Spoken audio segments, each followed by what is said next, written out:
Noah, do you think we would have been friends when we were younger? Exactly.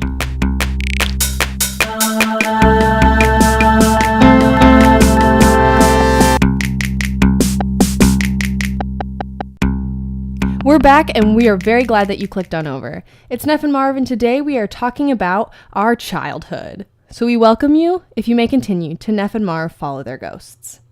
Now, again, listener discretion and caution is advised for controversial and unpopular opinions, language, potentially offensive content, and, of course, free thought. Thank you very much, Noah. Today, we both want to welcome a very special guest onto our podcast. It's my clone. Just kidding, we're fraternal. This is my twin sister, Laura. Hello. Welcome, Laura. Yeah, welcome. Thank you. Thanks for coming Glad to be here. to this exciting time. Yeah. Yeah, today we're going to talk about childhood, and specifically, we thought it would be interesting to talk about, Laura and I obviously are twins, and so we grew up together, but like we shared a lot of things growing up, and so we have a lot of perceptions about like things that happened and like events in our lives that one aligned with each other, but also we have different like perceptions of them, and we probably have different memories of them, and that's a really interesting thing to talk about in terms of storytelling. So Noah has some quick stats on memories and the idea of childhood and like time. We also, do we have a definition? Of childhood? Yeah. Yeah. What's the definition, Noah? The one that I'm going to use is from dictionary.com. No. Is, yes, Why? the early stage. I love dictionary. You have access to the OED. Screw OED. This podcast's over. I feel like in every chapter we talk about OED. And Because it means something.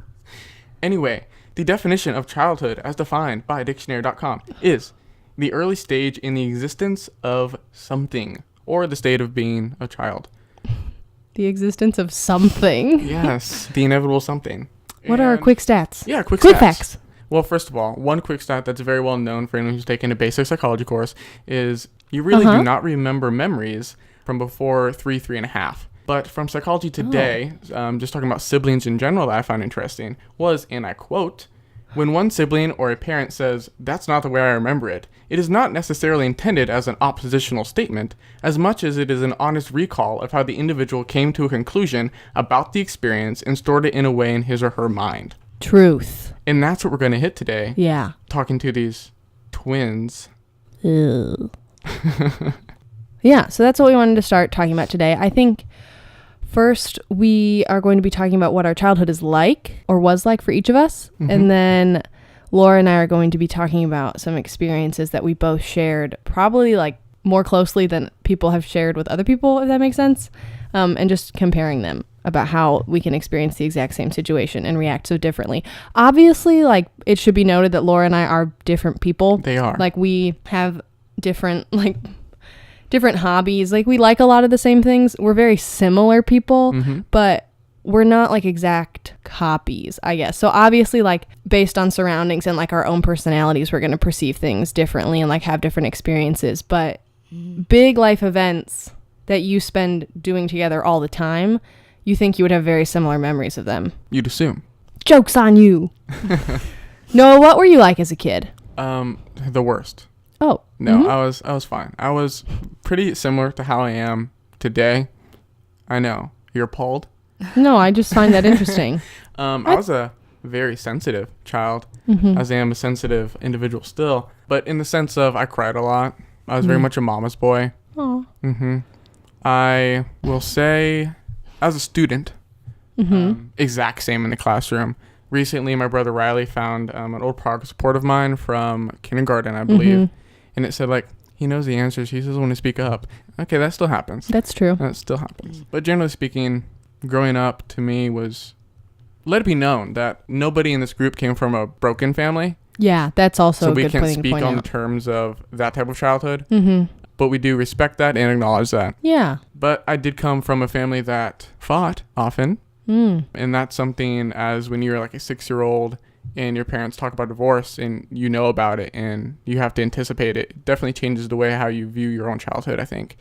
And going into your adulthood and how you view relationships and commitment. But as a child, yeah, I was sensitive. I'm the youngest, so all those traits follow me. I definitely don't differ from like the youngest child stereotype any? Not really. Yeah, so that was my being as a child. Okay, interesting. I don't know why I expected you to, you don't have to put this in. If you want to edit this out, you can. I don't know why I expected you to talk about how you were like overweight. Okay, so me being fat, let's just call it how it is. Oh! Me being fat, I was not like the chubbiest. I was not like a chubby toddler. I really wasn't a chubby baby. I was not. Yeah. Like, I started getting, it was around 4th grade is when I started gaining weight. And then I lost it, pretty much all of it, some before 8th grade, which is just puberty. Right. By chance, I lost it and kept it off. But, I mean, that hit me emotionally and mentally more than a lot did. Yeah. Especially because the oldest sibling to me was Riley, who was a super chubby baby. But he's annoyingly physically fit, just naturally. He doesn't have to try for it. Right. He's just there, which ticks off a ton of people, and me included. But me being fat affected me in the sense that once you're stuck in, I talked about this little last chapter, how when you're stuck in that mind frame, it takes a lot of time to attempt to get out of it. Yeah. I'm still not. I still don't view myself as an attractive individual at all. I don't think I am the best person I can be, nor I ever will be, because I still have that mind frame of I'm not beautiful. I can also talk about me growing up mixed and how I had a white father and a black and white mother. But that really only impacted me when I moved to Indiana. In North Carolina, it really wasn't terrible much of an issue because they're still elementary and many kids didn't pick on you yet. Yeah. You're still kids. Kids are mean. Yeah, well. And then you move to racist rural Indiana and you are only like a 4th black by state standards and suddenly you are black. Yeah. Is it the same school? What? School? Yeah, I'm going to call it out. South Newton School Corporation in Kentland, Indiana, and Newton County. Honestly, I learned a lot. It made me grow up quicker than I wish I had. But it gave me proper experience that would not make me the person I am today, whether that be my progression politically or socially. But as a child, I always knew I was colored. And I accepted it. I was curious about it. So I mean, it's tough when your mother looks like a light-skinned black person. You already know that, okay, I'm more than just Caucasian, to be politically correct. Which, if you haven't realized, this podcast isn't totally politically correct. But we try.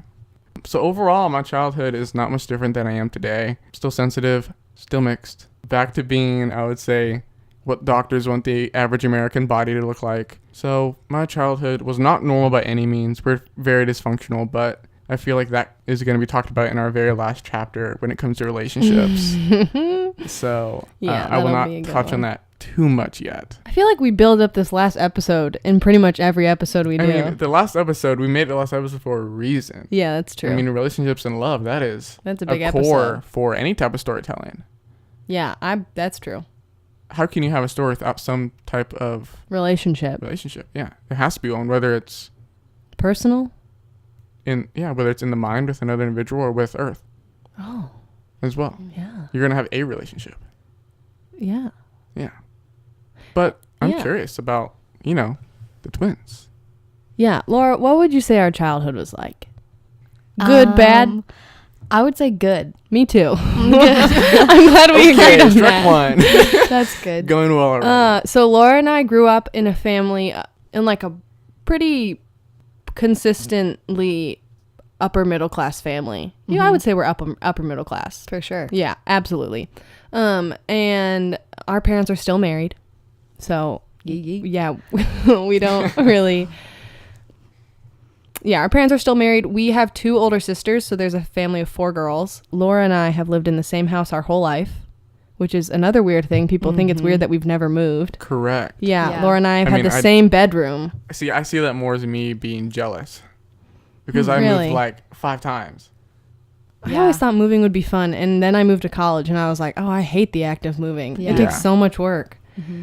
Yep, our dad works in like computer technology, and our mom is an artist, so it was really fun growing up. I just remember if I had to describe my childhood in one word, it would be fun, and it was because we were always doing something all the time. I personally was a really emotional child as well, but Laura's giving me eyeballs about it because I used to cry all the time. All the time. Yeah. For a very long time, my sisters used to say that I was a hot dog and it would make me cry. So that's the kind of like easy crier I was. Sorry, that's not funny. Yeah, I was a very emotional child and I was a really like intense kid, like growing up. What do you mean by intense? Like I had a lot of energy. I had like really intense mood swings. I was just like a handful all the time. Like it never stopped. And later in my life, I would be diagnosed with attention deficit hyperactivity disorder, which would make a lot of sense, you know? Like, oh, okay, now we get it. But yeah, I had a really good time growing up. What about you, Laura? Yes, I feel like I had a great childhood. When I think back to it, I don't think of anything like horrible or detrimental or like tragic that like transformed my childhood into something huge and like impactful. I think like when I look back on it, like over time, that is what has shaped me and not just like one specific event of my childhood. I also think that our parents kept us like pretty well-rounded in a way. Like That's good. we, from a very, very young age, we like would volunteer at a soup kitchen monthly. Like that was just something our family did. That's one of the first things I knew about you. Yeah, because it was really like important and it was really helpful to like acknowledge, like to be exposed to this. Volunteerism. Is that a word? Yes. Okay. To like be exposed to this like world, and we like continued to like volunteer there for a very, very, very long time. I think our parents withheld a lot from us, like literally like material wise, but also just like I think you said, they didn't ever want us to be exposed to like the bad things that were happening. So like if cuts were going on at Dad's work, our parents like wouldn't. Yeah. We wouldn't see the stress. But also like Laura and I didn't get a cell phone until like 8th grade. Like I remember this. We got texting as a Christmas gift. Like my sister was like opened a note card and it said like, "Can you spell texting?" And they like screamed. Like I remember that. Do you remember that? No. I do, because Rosemary like cried. Oh. She was like so excited God about bless. it. Yeah, she's like, well, I think it's because maybe it wasn't Grace, maybe it was Leah Martine, who's like somehow her texting got turned on and she spent like $500. Oh God. Yeah, it was so wild. Anyway, I don't remember that. I do. Well. See? Wow, look at that. Chalk one up for the win. The way we store our memories and keep them in our brains. What would you say you were like as a kid? Oh. I feel like I was really outgoing and always like, I think in different environments I was different. Like, yeah, like in school I was a very like quiet person in class. I was a really good student growing up, but I was pretty quiet in class. Like growing up I only had a few like really good friends, but when I was around those friends I was really extroverted and like really outgoing and loved to be around people and have fun. But in class and like in the school setting I was pretty like focused on my work and not really talkative. Yeah, I don't think it was until like late high school where I was actually talkative and like outgoing with more people in the school setting. But yeah, I don't think I was as emotional as Marie. I don't remember crying. I don't really cry that much as a person. And when I do, it's like by myself. So like in that sense, I have always been someone that has like promoted positivity and like being in a good mood all the time, like having everything put together. And like that I have noticed over the years has played into a lot of things, and like that can be beneficial, but also not beneficial. Not good. Do you feel like, I should say, like hearing Laura talk about this, it's very interesting because it just makes me think about how our parents raised us as twins. Like, do you feel like mom and dad raised us to be different people? I do. I do too. Like that was like a really interesting thing, because I don't think, like if Laura did, so Laura cheered in high school, fun fact, but we also both cheered when we were younger. And I remember being like, I hate cheerleading. I don't want to do this anymore. And mom and dad just being like, okay. Yeah. Like we were never forced into doing the same activities. Like eventually I took up theater and dance, and that was something I did through high school. Yeah. And it was never like, you guys have to be doing things together. They very rarely dressed us alike. I think when we were in elementary school, Mom like dressed us alike, but with like different colors. Yeah, and I also feel like that was in part because of we had grandparents who would buy us matching outfits. Yeah. Like a lot of the pictures that we look back on and were matching, Mom's like, "Oh, Grandma bought you that dress," you know? Yeah, so we had to wear I don't them. think it was... We didn't look alike, No. really. See, but I do have to say that my mother matched Riley and I. Wow. So, Yeah. And we're a year apart. Dang. But she also like made us get same bathing suits whenever we went to like amusement parks and water parks. she would lose keep you? track of us. That's so interesting. That's so funny. My parents were just like... Yeah, I mean, we never had any of the same classes until 8th grade. We had an art class together. Oh my God, yeah. We were never in We the were same never class. in the same And class. I think Mom did that Yeah, intentionally. I think like she told the school like I don't want them in the same class, which was good. Yeah. I think it was really helpful. So I guess this kind of gets into like our like next topic of like things that feel different about us or about like our memories. But we did share a room. We do still share a room. Well, you share a house. Oh, well, no, Laura and I share a room at At home. home, correct. Yeah, like last semester in college, Laura studied abroad, so she wasn't home. Woo-woo. And then this year we live in a house now and we have different rooms. But growing up, Laura and I never had our own rooms. And I remember doing homework in that room with you in elementary school before I was put on medication for my ADHD, and it being terrible. Because Laura would always get everything right on her spelling test, and I didn't. And then Laura got to watch TV, and I had to write all of my spelling words 3 times each. I do remember that. I do remember me being really good at spelling and you had to keep staying. Now who's the English major? Still can't spell. Doesn't mean but you're still good at I'm spelling. a really bad speller still, actually. Yeah. And it wasn't even with that. It was with all subjects. Like, the only subject I was good at was English. And yeah, like reading. And I remember being, I hated doing history and I hated math. And I like, hated doing homework in my room because I was like, Laura is so good at it and I'm not. That's so interesting. Like, you, like, this sounds really bad, but, like, you fell into, like, comparison a lot. Oh, all the time with you. All Whereas, the time. Like, there have been only like slight moments of my life where I felt like I'm really comparing myself to you. I think it's because this is really, I like really have a theory about this. Like, I think it's because, I'm the baby of the family. Laura was born first. And that's not something that like is really carried over my head. More 5 minutes more. Yeah. But like, sounds like it's been carried over. well, something like that. But it is like, it is just like I think a weird feeling of like, I think when I was younger, it was really hard for me to understand why she was more successful than me when we were doing the same things. Yeah. And I didn't really understand that. And I don't think mom or dad could really explain it to me because they were like, we don't really understand it either. Yeah. Like, and it wasn't until like I got diagnosed with ADHD that mom was like, Oh. it's not that I'm like, I think a lot of times it was like, oh, she's choosing not to focus or she just doesn't like school. And that's not true. I love school. Like, I love learning. I just like, I couldn't do it. Like, I couldn't sit still. I couldn't learn. Like, I didn't know why. So I remember being asked like, why is this like hard for you? Why don't you want to sit in class? Like, why are these things not working for you? And all I could be like was, I just don't want to. Right. And I think it was frustrating because I didn't have answers. And I was like, well, she can do it, but I can't. Why? But I don't think anybody else really compared us. Do you feel like our sisters compared us?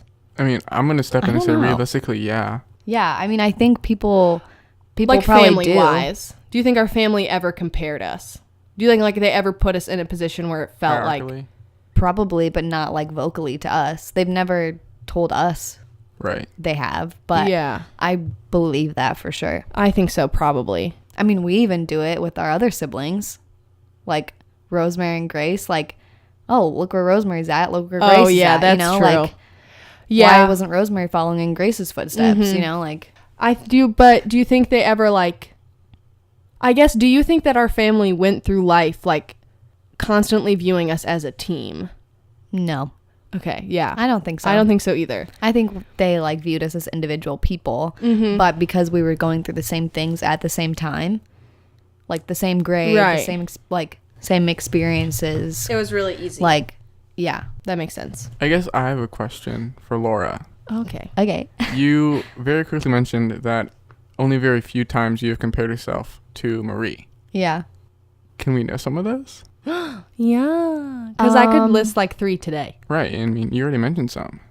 So I guess I'm curious what instances Laura Yeah. compared. I feel like my deep-rooted insecurity of like being insignificant. Oh, this is getting real deep. But like my deep-rooted insecurity of like being insignificant or like having a desire to prove my worth to people is because in the pivotal moments of my life of like going through elementary school and like defining myself as an individual, it was really hard to have Laura be recognized over me and me not know why. And it wasn't like now I can look back and be like, oh, Laura and I are different people and we have different like learnings. But I think there's still always a part of me that's like freaked out because like I feel like she's being more successful than me when really it's just like you're different people doing different things. But I think it's because I didn't know, like there wasn't that feeling of why, and you never had that. Anyway, keep going. Now, I'm not saying you have to share. Yeah. But yeah, I'm really trying to think like Okay. yeah, she lied earlier and nothing. No, She's like never compared herself to her sister. No, I think there have definitely been moments where I've compared myself to you in terms of like things that you're pursuing or like like how creative you are and like things that I see in you that I'm like, wow, I wish I was more like that. So do you think comparison and jealousy are the same thing? Because I would say I don't That's get jealousy. Yeah, I would say I don't compare myself to you much anymore, but I just get kind of jealous. Like, I think it's been a really long time since I was like, look at what Laura's doing, and like, I'm not doing that, so I'm failing. It's more like, God, look at what Laura's doing, and why can't I be doing that? Yeah. Yeah, I think it's like jealousy versus criticized analysis more than anything else. Yeah, so maybe I've had more like times where I've been jealous and not like comparing myself to you of like, I want to be what she like. Yeah. I want what she's doing. Yeah. Or like, I think I'm failing because Marie is doing this. Yeah. Which is very interesting. Like, because I feel like I've had more instances of like, oh, I think I'm failing because Laura's doing this. Yeah. Then the other question I have, I guess, for Laura again is, are you jealous of Marie's like creative things, or are you envious? Oh, what are the difference? Yeah. Ooh. Okay, so get it. Envy is the reaction to lacking something. Jealousy is the reaction to the threat of losing something. Oh. And that's from Psychology Today again. Lacking something. So maybe more envy. I would say, then scratch everything where I placed jealousy in the past 5 minutes and put the word envy. Whereas you want more of that person's skill rather than their life. Right. Okay. I did not know that's what jealousy meant. I feel like I've learned so many things. Well, that's the point. So second one, out of curiosity, is learning to drive. Oh my God. Okay. Why don't you start with this one, Laura? Yeah, I feel like learning how to drive went great. Like, yeah, can't relate. I remember like Dad taking me out to, I don't know if you were there. Okay, I would like to say that in a lot of these instances, I remember being in the car. Okay. We learned to drive in the same car together. Oh, I don't really remember that. Yeah. You shouldn't have. You were looking at the road. I know. I was the one driving. I was never the one driving. Yeah, I just remember Dad taking us to like the elementary school, like Hoosier Road or whatever. Yeah, no, I curbed it twice that day. And then he would just like let us drive around while we were like 15. I don't. Yeah, sure. Because I got my license when I was 15. Permit? You got your permit. The permit, yeah. And then like right when you turn 16, you get your license. No, I got mine when I was like almost 18. Yeah. So I remember like Dad just teaching me, and then we took like the online thing and then did it through the school, and it was really easy. Yeah. It was great. I love driving. It's the best. See, I remember learning to drive and just being scared. And I think it's because I felt like I didn't know what I was doing all the time. And I remember being so aware of Mom and Dad telling me different things. What do you mean? Like, Mom would be like, when you get to an intersection and it's your turn, like, just go. Mom would just say that. She'd be like, you have to like just like punch it. And Dad would be like, take your time like accelerating, because you don't know if everybody around you is stopped, and like that's just their different driving styles. And so I remember being like, well, which one's right? Like, I don't understand. Do you remember this? I'm literally about to expose myself, because Laura and I took our driver's ed tests. We took our practice tests together, not our driving test together, but the test to get the permit, or we would meet the driver instructor together, remember? Yeah. And We had different drivers, I thought. but to like do the driving practices, Yeah. we would be in the car together. Do you Oh. remember that? You don't? No. Mom we didn't take our test together, but like we would go and we would meet in the parking lot and we would both get in this guy's car Okay. and we would drive you would drive somewhere and then I would drive back. Who knew driving okay. tests Do you seemed so remember that sketch? or no? Not vividly, but The only thing I remember from this is we like were parked somewhere and then I like got in the car. It was like the first time I'd ever driven with anybody besides like my parents, and it was a car I'd never driven in before. And so I like put my hand on the gear shift and he was like, "Oh no, you don't need to worry." And I was like, "Okay." And he was like, "Yep, just like go ahead and get started." And I just like hit the gas, but it wasn't in reverse. And so we literally almost like crashed into the woods and he was like, "What are you doing?" And I was like, "You told me everything was fine." Like I like thought it was my fault. It might have been. I think I do remember that. Not clearly, but Laura had a great instance driving. I always felt like I was going to die. yeah. That's so interesting because I feel like I never really like I took what mom and dad said to use for my driving, but I always like found myself just like doing your what own I thing? wanted. No. Like, oh, this is how I would drive if I wanted to drive. Like, See, I was like, this is what they told me to do. Like, I need to follow these directions. yeah. But you enjoyed your driving experience. yeah, but I think it's also how we approached it. Like, you got in the car and you were already scared. Well, yeah, because it's a big machine, and Mom always told you, like, Whereas- this can kill you. Well, she told that to me too, but I didn't get in there scared. Well, Laura, you would also jump out of a plane, and I wouldn't. Right, which is like differing in who we We are. are different people. Yeah. I don't know what else. Like, I don't have a specific driving memory. Yeah. The one I remember Is of this when I was you- driving to the Hamilton Town Center? Yeah. Yeah, I, like, pulled out. I almost killed us. Yeah. Is she the point. really did. But I mean, there have been moments where I've been driving and it's been pretty scary. I have a very vivid memory of you pulling out of a gas station into... Oncoming traffic. But no one was really coming. Well, people were coming. There was one guy, but he they was were in the further other down. lane. Yeah, you were fine. So Laura just drove. Yeah, people were freaking out, and I was like, calm that Yeah, we have a down, friend, like, Mary, and she wouldn't stop screaming. yeah. That doesn't sound like her character at all. I know. I was calm, cool, collective. I just like got us right over.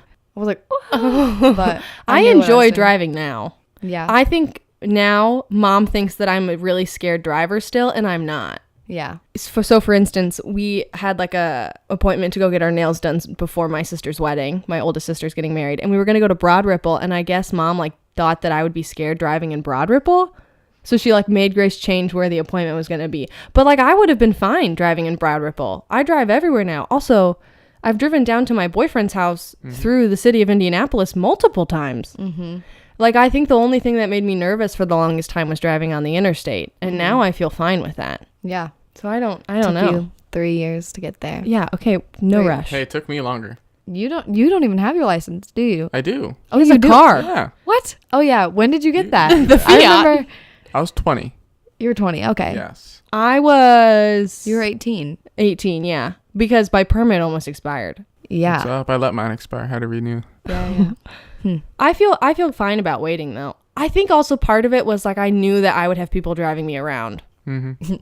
Like that sounds terrible, but like And I love to drive. Yeah. So I always did. when I had my license and Laura and I were going to go somewhere, even if it was just us two, Laura would be like, "Okay, I'm driving."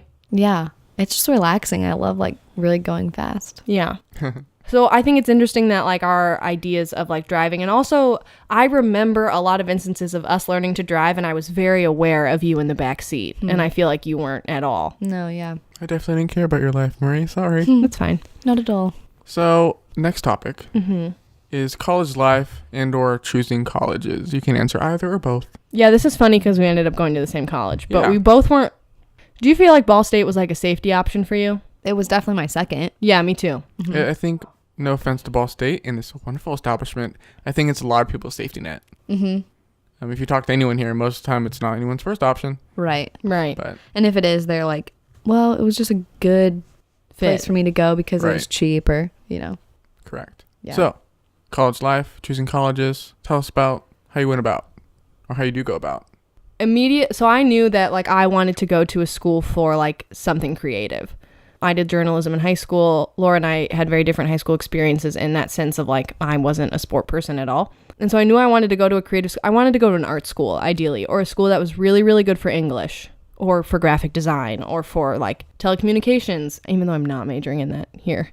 I applied to like Butler.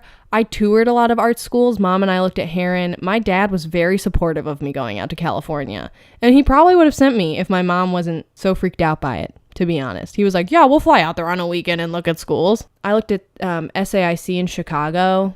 That was really, really good. And I think what it came down to was like, it was just too expensive for all of those schools. And so I kind of had to go to Ball State. It was the only thing that like gave me a creative writing major with the minor that I wanted, which was in screenwriting.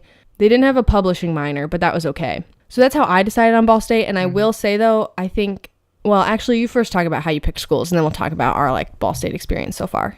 Yeah, so I initially wanted to go to Indiana Wesleyan because they had a major there that I was really intrigued by. It was like intercultural studies or something like that. Oh, I remember that. Yeah, and I really loved the campus, and I really loved Ball State too when we came, and so that was like number 2 on my list. Yeah, senior year of high school, I had applied for a scholarship that would give me like a full ride to anywhere that I would want to go in Indiana, and then I was like runner-up for it. I didn't get it, and so I was like really banking on getting that scholarship in order to go to IWU because that school is really expensive. And so when I didn't get that scholarship, I remember my parents talking to me about like, you can still go there, you're just going to have a lot of debt. Or you can choose to go to Ball State even though you would go undecided and not have debt, not have a lot of debt. And so yeah, it was scary because I was like, oh shoot, I don't want to go in somewhere and not have anything to study. But at the end of the day, I didn't want to go in and have a bunch of debt. I remember choosing Ball State because I was like, okay. Why not? Yeah. Yeah. So you came into Ball State undecided. Mm-hmm. How many times have you changed your major? Twice. Yes. I've never changed my major. So that's also very interesting. Not that like I'm bragging, but also I think it's interesting like you came in not knowing what you wanted to do. Would you say you have loved your experience at Ball State? For sure.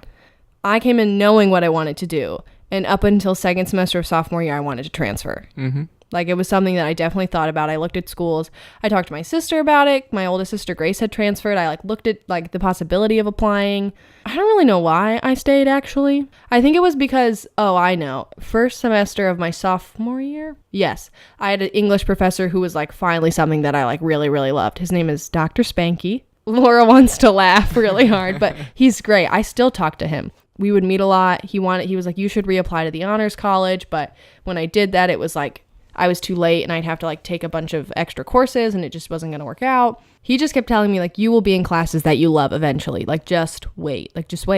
And I don't think I believed him for a really long time. I remember after like the first semester of my freshman year, I was like, this is terrible. I'm not learning anything. And I felt like I didn't really know how to make friends. Laura and I both got involved in a Christian ministry called The Navigators, which was really helpful. I think you got more involved more eagerly than I did right away. Yeah, like more connected. Yeah, and I didn't, which is fine. I think we just like experienced these two things differently. Mm-hmm. But now I love my major, like a lot. Mm-hmm. It's so great, and I really am glad I stayed. But in the beginning, I was like, Ball State, I think it's because I wanted to go to an art school so bad, and I knew that I couldn't, that I was like, this is terrible. But like you, who didn't have a major, freaking loved it. Yeah, I think it's because like I didn't really know what I wanted to do. So each class that I was in was kind of just like, I have to get these over with and done with. Mm-hmm. And so trying to find something that I was interested in, like those classes were beneficial because I was like, okay, taking English, nope, don't like that. Mm-hmm. Taking history, oh, that's kind of interesting. And like it was kind of exploratory and not just like, I know what I want to do and none of these classes are what I want. And I feel like you come into college with the idea that like you're going to be able to take any class that you want, and it's going to like, I can be an English major and still be exploratory because I can take any English class. And you really can't do that until your like second semester of your sophomore year, when I kind of got done with all my gen eds and I was like, oh, I can take a queer lit class and a class on like literary noir. Yep. And I finally got to take the fun classes. And I was like, okay, here we go. Yeah.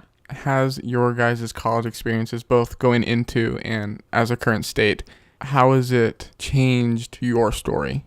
I would say that I've gotten more independent from Laura. I think of the two of us, I'm the more codependent twin. Agreed. Yeah, like I am. Like it's really hard for me to not have her around.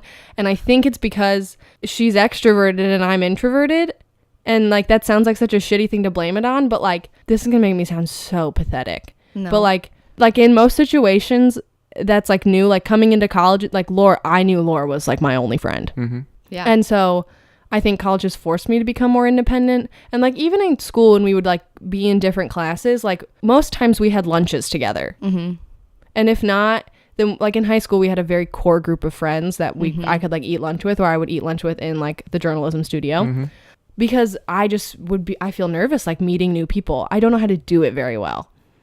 Laura left last semester, and so I had to figure it out. But I even think that like when I was over in Italy, yeah, when I was studying abroad, like I even recognized that like, oh, I am dependent on Marie in like ways. That's what she calls me. Maybe I should say Marie. It's okay, you can say I'm Marie. dependent on her in ways that I didn't even realize, and I think that like, yeah, it's not until like that person or that thing is gone that we notice that we were dependent on them. Yeah, I would argue that like last semester with Laura being gone was probably like the most formative semester I had in all of college, because it like really made me like question all of these things in my life that I was like, oh my God, like this is something, like I depended heavily on Laura for my social interaction with people. Mm-hmm.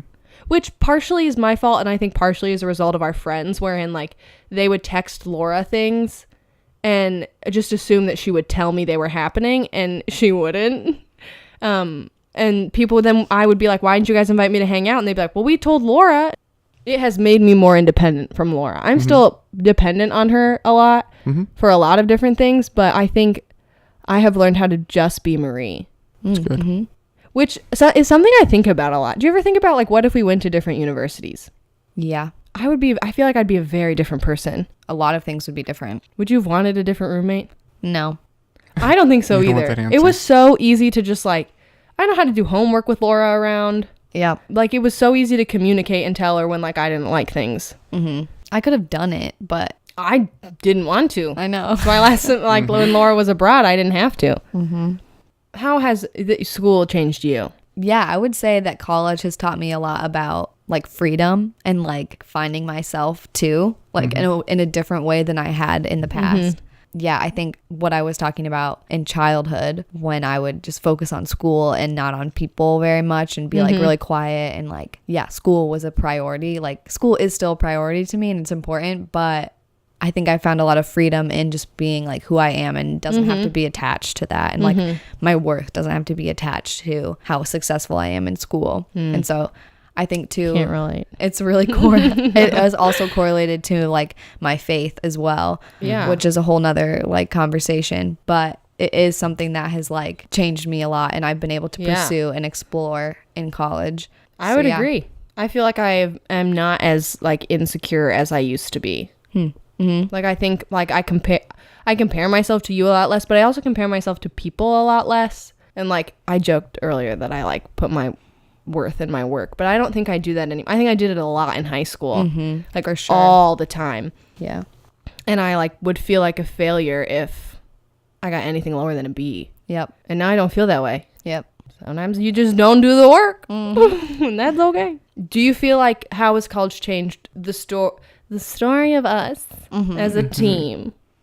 I think it's made it clear to people that we are very different. Whereas like in high school, like we all were kind of taking the same kind of classes and courses and like doing the same kind of, we weren't doing the same kind of things, but I feel like in college we had the same rhythm. Right. Routine and schedule. Whereas this is completely different. And I feel like people have been able to recognize that. Yeah. I don't know if you got asked a lot, but I remember getting asked a lot in high school, like, why aren't you on the cheer team, Marie? And it was always like, because I don't want to be. Like, I don't have to be. Yep. That's so interesting. It's like, why do people ask you that, but they don't ask me? Like, Laura, why weren't you a part of broadcasting? AV is always a loser club. Yeah, I think it's because, like, like it is. Like, I think to put it plainly, I think it's because, like, a lot of the things that you are currently interested in and were doing in high school, like both then and now, hold more significance in society. Like, I really think that is.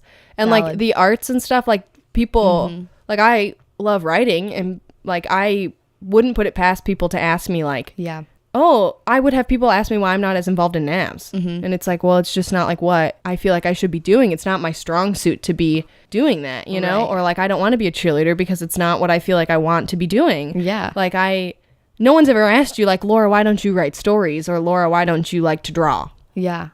But it's like, because those things aren't like significant in society. Like sports is a big deal. Like you study sociology, and that's like a very prevalent area. Yeah.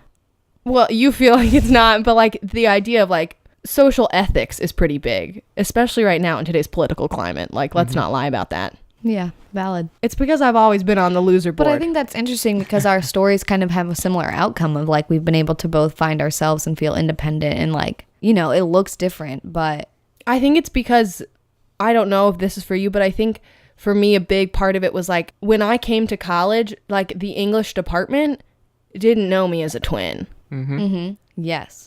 Like, it would be my fun fact on day one, but it also would be something people forget. But I think we even saw that within like the Navigators when we did do something together. Yeah. And then when you were like, nah, I don't want to really I don't be wanna a do part of that. it, they were like, what? Yeah, like we would have game nights and Laura That'd would be be like, I'm going to stay until midnight. And I'd be like, it's 9:30, gotta go. People would be like, Marie, you never do anything. Like, I think people just assume that we have to be the same because we were raised the same, and we weren't, and we're not. Okay, so obviously we had twins on the podcast. What? Marv being one, her twin Laura being the other. What? Yes, I know. We're And twins? this obviously shows Who knew? how people who experience the same situation experience it in totally different ways. I think it's just because of personality. Correct? I think that's the basis as well. Yeah. But also, you guys grew up in the same environment, so therefore it's Yeah. biological. Yeah.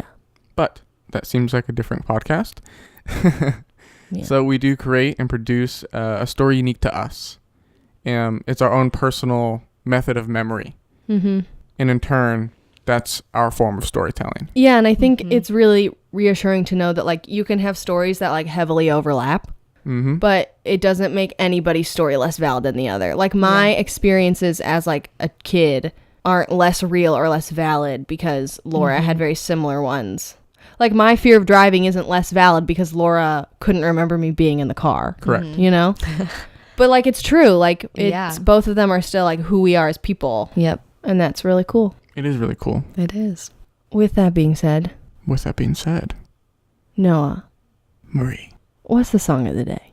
The song of the day is a song I think everybody involved in today's podcast can agree with. Is it the new Hippocampus single? It's not. Oh, man. No. I try not to go for like new singles per se. Oh. Even though this one I think is his newest single. Oh. Yeah. It's Ohio from Andrew McMahon. Oh! Yeah, because that's about childhood. It's such a good song. Yes, it Yeah, is a it good is. song. It's poetry is what it is. Things are gonna be better on the West Coast. It sounds better when he sings it. Yeah, I think so. Oh, okay. Yes. That song of the day, it's good. I recommend it. Listen to it. Yeah. So be aware that Laura will join us next time. Oh, yeah. I'm Yeah. so excited. Yes. This'll be For good. the podcast about conspiracies. As you guys know, we did decide We don't have the copyright. to do childhood conspiracy in the same episode, but we decided to split them due to content. We just got a lot to say. Yeah. Yeah, we do. And that's not a bad thing. Nope. So next episode will be about conspiracies, and the episode title will be... Noah wanted to call it Neff and Marv Join a Cult. Yeah, I thought that was good. Conspiracies aren't cults. Oh! Did you hear it? You heard it here first. Conspiracies aren't cults. I wanted to No. call it Neff and Marv Investigate the Truth. Are we really Neff and Marv? Bitch, I don't know. We'll figure it out. There's some chapter coming. It's about conspiracies, though. Yeah. It is. And It'll be good. I'll probably think of the title because, He's the more clever one. that's true. Okay. Until next time, join us with our conspiracy episode. It'll be a fun one. It'll be semi-controversial, but we want that, and we want to experience that with you all. So please keep listening. Yeah. Our podcast will be available public on YouTube from now on. I'm going to Oh. change the past ones to public. Oh. Just to open up dissemination, might as well. Okay. But again, they are also on our websites. Yes. Noah J. Sandel. InkySquares.com. Again, emails njsandel@gmail.com if you want to send some hate mail my way. Marie likes things at gmail.com. Okay. You can't find Laura anywhere because she's not real. No, she lives off the grid. She's just not real. This whole episode, I have been voicing her. You guys wouldn't even know. No, it'd be like Psycho. Well, not the movie Psycho. No. No. But like Bates Motel. See, you're mentioning things that mean a lot to me, and I could really. I know, I can see it. I never That is watched another that. topic. That's, I believe, maybe after the conspiracy one. Is movies, music, and TV. Do you think in the conspiracy thing we gotta talk about Orphan Black? Why? Because that's a whole conspiracy. People didn't think they were real. Realistic science fiction. It's terrifying. Yeah. Okay. I love it. So see you You're next time. damn right. Thank you, Laura. Yeah, thanks, Laura, for joining course, us. We course. appreciate it. Hope you had a decent time. Yeah. Yes, I really enjoyed myself. Grab a cookie on the way out. Wonderful. Bye. Bye.